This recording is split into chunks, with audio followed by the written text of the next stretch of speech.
Welcome back to we are traders. तो IndusInd bank के पीछे क्या मैं आपको लॉजिक समझाता हूँ। जो 1160 के ऊपर मैंने बाइंग दिया था और 1130 का मैंने टारगेट दिया था यहाँ पे यूट्यूब पे। ये वाला वीडियो देखो, 1 मंथ एगो लिखा हुआ है।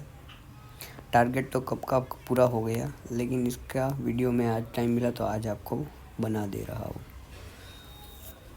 तो इसके पीछे का पहला तो ये लॉजिक था कि इंडसइंड बैंक ये जो 1121 वाला लेवल है, आपको दिख रहा होगा 1121 वाला लेवल और 1160 का लेवल, इसके बीच में एक महीना कम से कम इसने कंसोलिडेट किया था।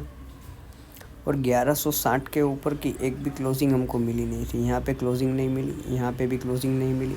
लेकिन जैसे ही इसने एक महीना यहाँ पे बिताया और यहाँ पे बुलिश कैंडल ने यहाँ पे एक कैंडल ने क्लोजिंग कर दी 1160 के ऊपर। अब क्या बना, जो हमारा रजिस्टेंस था 1160 का ये वाला लेवल, वो यहाँ पे सपोर्ट बन गया। तो जैसे ही 1160 के ऊपर स्टॉक निकला, एक बार वो अपसाइड की मूवमेंट ली, फिर से डाउन साइड 1160 के पास सपोर्ट लेने आया, फिर से ये अपसाइड निकला, फिर से यहाँ पे सपोर्ट लिया। अब यहाँ से ब्रेकआउट किया फिर से, और जैसे ही 1160 और 1190 के ऊपर क्लोजिंग कर दी यहाँ पे, उसने 1210 के ऊपर की क्लोजिंग यहाँ पे कर दी। 1210 के ऊपर जैसे क्लोजिंग कर दी, उसने 1230 के पास चला गया और 1230 के पास यहाँ पे अगला रजिस्टेंस था 1270 का। तो देखिए आप, बिल्कुल 1270 पे इसने शूटिंग स्टार बनाई। अब एक और दूसरा आपको बताता हूँ। अब ये शूटिंग स्टार कैसे एक्टिव होती है, और ये शूटिंग स्टार हमारी एक्टिव हो गई। पहले ये सब निकाल देता हूँ ताकि आपको समझ में आए।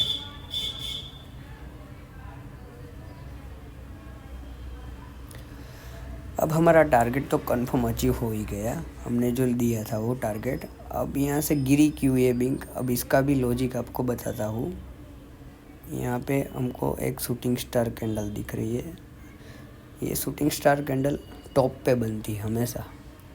ये टॉप पे बनती है तभी ये हमारे लिए काम की है। अगर बीच में बनती है शूटिंग स्टार तो वो कोई काम की नहीं है। यहाँ पे देखो, यहाँ पे बीच पे बनी हुई, ये वो काम की नहीं है हमारे लिए डेली चार्ट पे।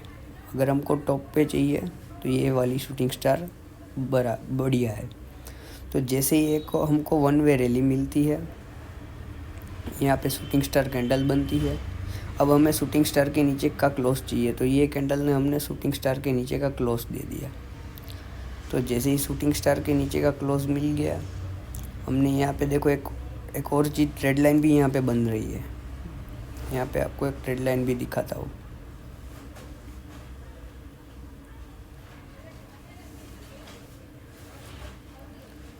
ये बन गई हमारी ट्रेड लाइन।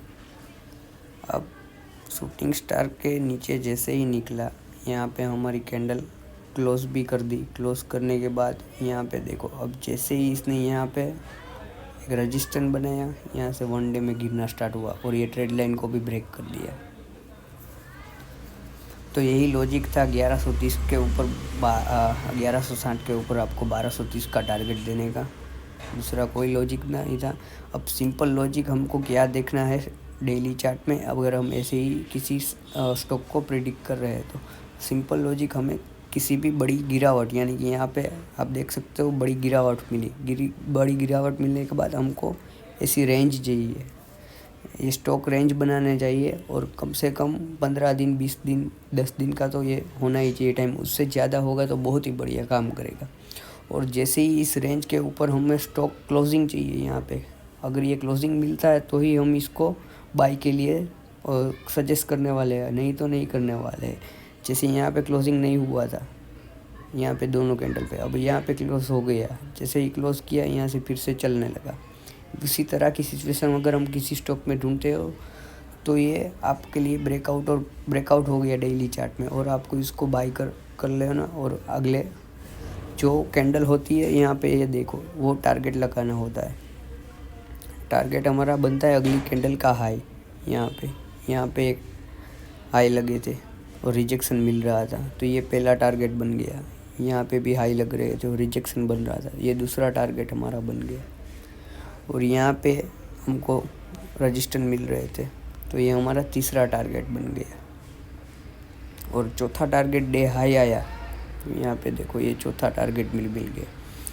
अब सारे टारगेट अचीव कर लिए इंडसइंड बैंक ने।